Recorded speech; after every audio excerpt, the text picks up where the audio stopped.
Did you miss me? Let's make a strawberry bouquet for Mother's Day. Slowly add the color in until you get the desired tone that you want.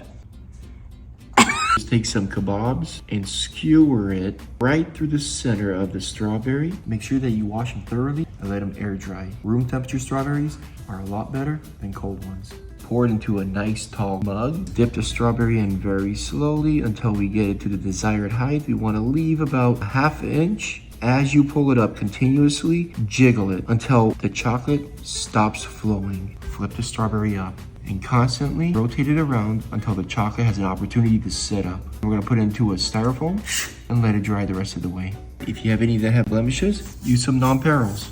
Just sprinkle it on before it sets up. I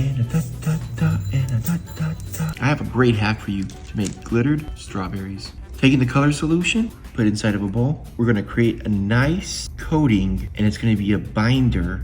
We're just sprinkling the diamond dust and do it over a piece of parchment. It's a great way to be able to take it and funnel it back into your jar. And like that, the perfect glitter strawberry. Using some green styrofoam, wedge it inside of the vase, alternate between designs, giving us a beautiful bouquet.